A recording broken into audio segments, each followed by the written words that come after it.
I'm going to start with a poll question, kind of as a review of the material on reactor theory, and then we'll look at a problem and we'll work in breakout rooms. Of the following, which is the best model of the flow and reactions in a river? Okay, so interestingly, it's almost split between a plug flow reactor and a completely mixed flow reactor. So which is it? So we have a river, okay? And we're looking at flow in that river. We can model that best as a plug flow reactor.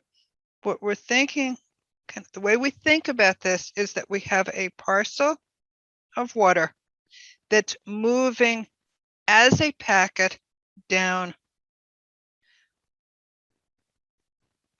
the river. And we're assuming that we have no dispersion of that pollutant in the river. So it's just simply moving as a parcel down the river. So here is our plug flow reactor. Okay, so we'll model that as a reactor. Now, on the other hand, if we have two streams coming together, so we have one stream here, one stream here, and now we're looking at the confluence of those two streams. What is best in terms of modeling this? Do we model this one as a plug flow or a completely mixed? So here, in this mixing, this right here, we'll often model that as a CSTR. And then as the flow continues down the river, we'll model, this will be a CSTR, and then the flow as it moves down the river will be a plug flow reactor. You are told that it's bankrupt chemical firm. It's been taken over by new management.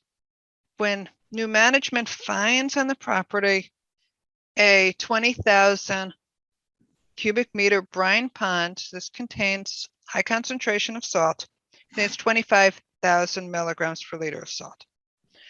The owners propose to flush the pond with fresh water. They want to reduce the concentration in the salt. Sorry, they want to reduce the salt concentration in the pond to 500 milligrams per liter within 1 year. That's the goal. You can assume the salt concentration of the fresh water is 0.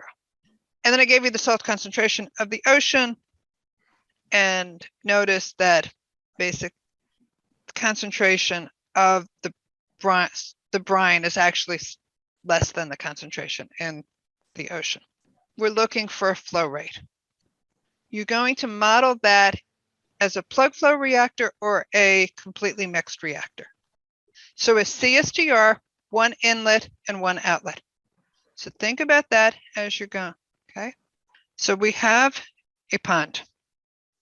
We're told the volume is 20,000 meters cubed. And we're told that the initial concentration in the pond is 25,000 milligrams per liter. You're told that we're going to start flushing the pond, and the concentration of salt in the fresh water is equal to 0.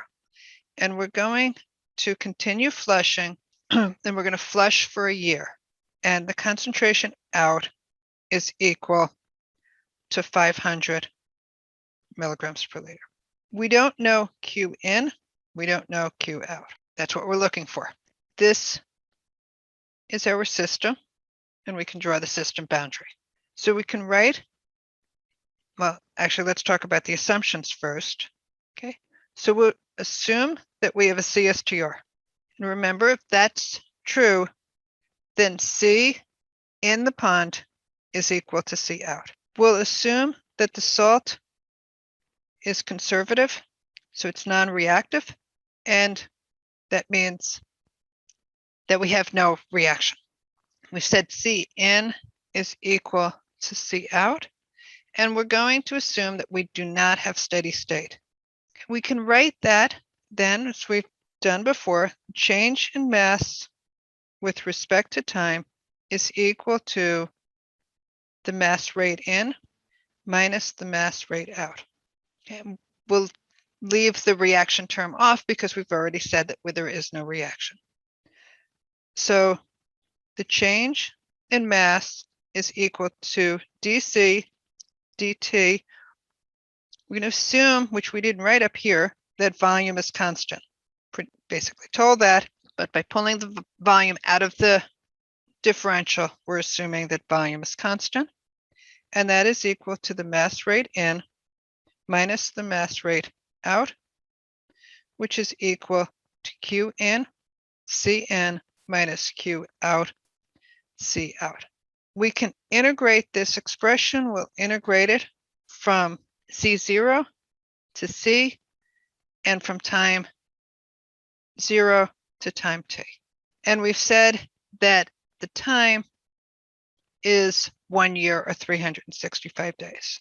If we integrate this expression, we get the equation that Ct is equal to C in 1 minus the exponential of minus Q over V times T plus C sub 0, the exponential of minus Q over V times T.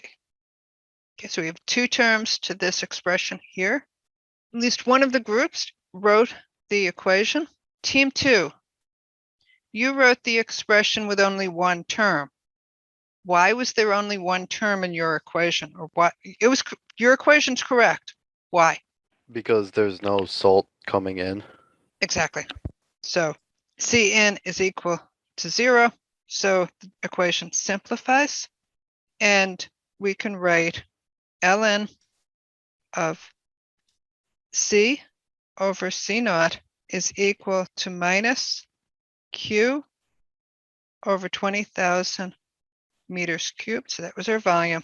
And I'm going to multiply this by 365 days, and I'll obtain a flow rate in meters cubed per day. So this is ln of 500 over 25,000 we started with. So then Q is equal to 214 meters cubed per day. So in order to flush out the salt, achieve a concentration of 500 milligrams per liter, we would need to be pumping 214 cubic meters per day of fresh water through the pond.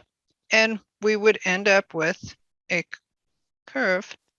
So if we plot concentration versus time, we'd have a curve that looked like this, okay, that would asymptote at 365 days at 500 milligrams per liter. So we're starting 25,000. It would decrease exponentially to 500. Questions?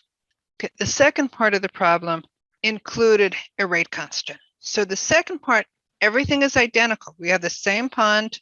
We have the same situation where Cn is equal to 0. We have C out is 500. Okay.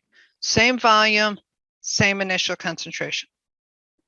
The only difference here is same basic mass balance equation, but here we have a reaction term, and we've assumed first order, and that was reasonable because you're given a rate constant in inverse time. So anytime you see K in inverse time, no, you have a first order reaction. Okay, and you will have first order reactions in class. So the equation that we use, okay, we wrote Ct is equal to Cn minus 1 minus exponent. Here we had K and Q over V. We're going to add a reaction term. So the only difference here is we're adding a reaction term. And we need to add the reaction term in the second part of the equation. So the difference is simply this decay term. If the chemical were forming, then your decay term, the way we've written it, would be negative. So it would be the opposite. Think of it as the opposite direction. So Q over V, your concentration's decreasing. Decay concentration is decreasing. So we've got the minus sign out here, and they're both positive, both terms. Okay. So the only difference here now is this K is 0.01 inverse days. That's what you were given.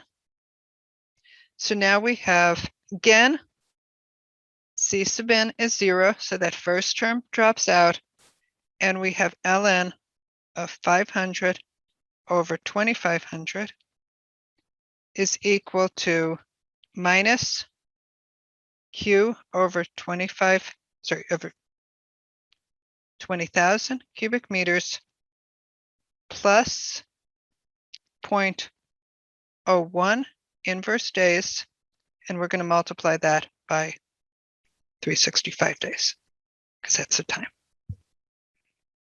And if we solve for Q, in this case, it is 14.4 meters cubed per day. So it's about 20 times less than it was before, because we have a decay term.